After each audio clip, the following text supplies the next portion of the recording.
नमस्कार मंडळी. श्रावण आणि भाद्रपद म्हटलं की सण, उपवास आणि सात्विक आहाराची सुरुवात होते. पण याच काळात पावसामुळे वातावरणात ओलावा वाढतो, अन्न लवकर खराब होऊ शकते आणि काही लोकांना पचनाशी संबंधित त्रास जाणवू शकतात.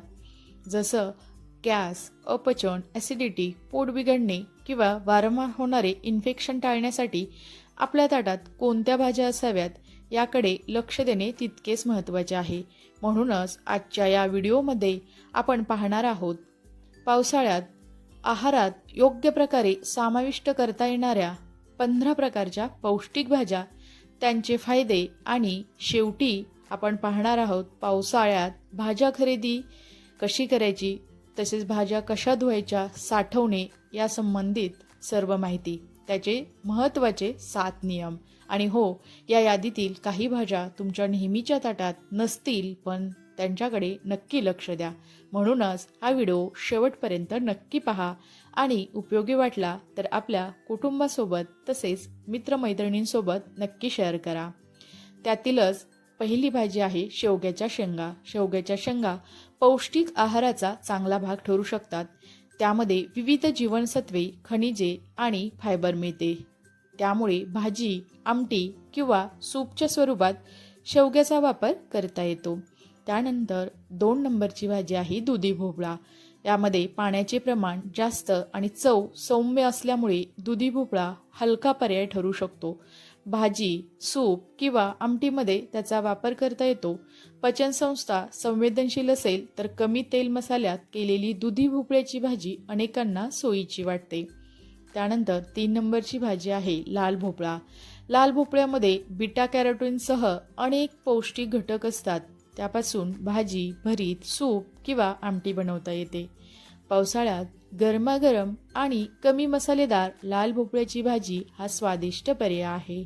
त्यानंतर 4 नंबरची भाजी गाजर. गाजरामध्ये बीटा कॅरोटीन आणि फायबर मिळते. योग्य प्रमाणात आहारात समाविष्ट केल्यास संतुलित आहाराचा भाग म्हणून ते उपयोगी ठरू शकते.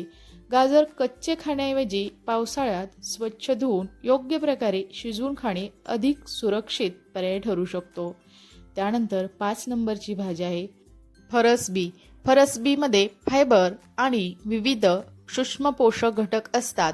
साध्या पद्धतीने परतून किंवा इतर भाज्यांसोबत शिजवून ती व्यवस्थित खाता येते. त्यानंतर 6 नंबरची भाजी आहे फ्लॉवर. फ्लॉवरमध्ये फायबर आणि विविध जीवनसत्वे मिळतात.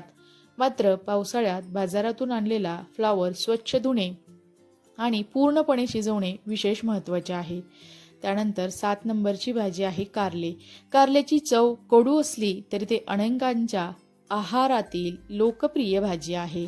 त्यामध्ये फायबर आणि विविध वनस्पतीजन्य घटक असतात. कारल्याचा रस हा प्रत्येकासाठी आवश्यक आहे असे समजू नका. साधी कारल्याची भाजी हा अधिक सहज पर्याय आहे. त्यानंतर 8 नंबरची भाजी आहे शेपू.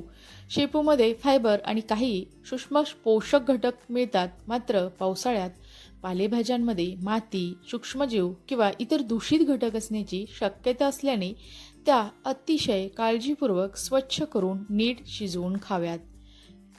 त्यानंतर भाजी नंबर 9 मेथी. मेथीमध्ये फायबर आणि वनस्पतीजन्य पोषक घटक असतात. मेथीची भाजी, पराठा किंवा डाळीत तिचा वापर करता येतो. पावसाळ्यात पालेभाजी घेताना नेहमी ताजेपणा आणि स्वच्छता तपासा. 10 नंबरची भाजी आहे तोंडली. तोंडली ही रोजच्या जेवणात सहज वापरता येणारी भाजी आहे. त्यामध्ये फायबर मिळते आणि कमी तेलात केलेली तोंडलीची भाजी स्वादिष्ट लागते. त्यानंतर 11 नंबरची भाजी आहे भेंडी. भेंडीमध्ये फायबर असते आणि ती विविध प्रकारे बनवता येते. भेंडी शिजवण्यापूर्वी व्यवस्थित धुवून पूर्ण कोरडी केल्यास भाजी अधिक चांगली बनते. त्यानंतर 12 नंबरची भाजी आहे पडवळ. पडवळ ही हलकी आणि कमी मसाल्यात बनवता येणारी भाजी आहे. डाळ किंवा आमटीसोबत तिचा वापर करता येतो. त्यानंतर 13 नंबरची भाजी आहे घोसाळे. घोसाळ्यामध्ये पाणी आणि फायबर असते. त्याची साधी भाजी किंवा डाळ घालून करून त्याची भाजी खाऊ शकता. एक महत्त्वाची गोष्ट, घोसाळे किंवा कोणतीही भाजी कडू किंवा विचित्र चवीची वाटत असेल तर ती खाऊ नका. त्यानंतर 14 नंबरची भाजी करटोली किंवा ककोडा. करटोली किंवा ककोडा ही पावसाळ्यात काही भागात मिळणारी लोकप्रिय भाजी आहे. त्यामध्ये फायबर आणि विविध वनस्पतीजन्य पोषक घटक असतात. त्यानंतर 15 नंबरची भाजी आहे दुधी भोपळा आणि इतर स्थानिक भाजीपाला. आपल्या भागात हंगामानुसार मिळणाऱ्या ताज्या, स्वच्छ आणि चांगल्या प्रतीच्या भाज्यांना प्राधान्य देणे हा सर्वात सोपा नियम आहे. महत्त्वाचे म्हणजे एकाच भाजीवर अवलंबून राहण्याऐवजी विविध प्रकारच्या भाज्या आहारात फिरवत ठेवणे हे फार महत्त्वाचे आहे. पावसाळ्यात भाज्या खाताना 7 हे महत्त्वाचे सुवर्ण नियम पाळायलाच पाहिजेत. नियम नंबर 1, भाजी नेहमी ताजी निवडा. डाग पडलेल्या, कुजलेल्या, चिकट किंवा खराब वास येणाऱ्या भाज्या घेऊ नका. त्यानंतर नियम नंबर 2, पालेभाज्यांची विशेष काळजी घ्या. पालेभाज्या पूर्णपणे बंद करण्याची गरज प्रत्येकासाठी नसते, मात्र पावसाळ्यात त्या स्वच्छ करणे आणि नीट शिजवणे अत्यंत महत्त्वाचे आहे. नियम नंबर 3, वाहत्या पाण्याखाली व्यवस्थित धुवा. भाजी चिरण्यापूर्वी ती स्वच्छ धुवा. चिरल्यानंतर धुतल्यास काही पोषक घटक पाण्यात जाण्याची शक्यता असते. त्यानंतर नियम नंबर 4, कच्च्या आणि शिजवलेल्या अन्नासाठी स्वच्छ भांडी वापरा.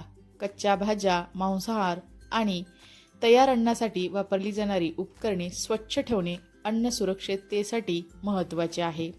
नियम नंबर 5, भाजी पूर्णपणे शिजवा. विशेषतः पावसाळ्यात स्वच्छता आणि योग्य शिजवण्याकडे दुर्लक्ष करू नका. नियम नंबर 6, शिजवलेले अन्न जास्त वेळ बाहेर ठेवू नका. उरलेले अन्न योग्य पद्धतीने साठवा आणि गरजेनुसार पुन्हा नीट गरम करून वापरा. नियम नंबर 7, फक्त भाज्यांवर नाही तर संपूर्ण आहारावर लक्ष द्या. इम्युनिटी मजबूत ठेवण्यासाठी फक्त एक भाजी किंवा एक पदार्थ पुरेसा नसतो. भाज्या, फळे, डाळी, कडधान्य, धान्ये, पुरेसे प्रोटीन, योग्य प्रमाणात पाणी आणि पुरेशी झोप या सर्वांचा संतुलित आहार महत्त्वाचा आहे.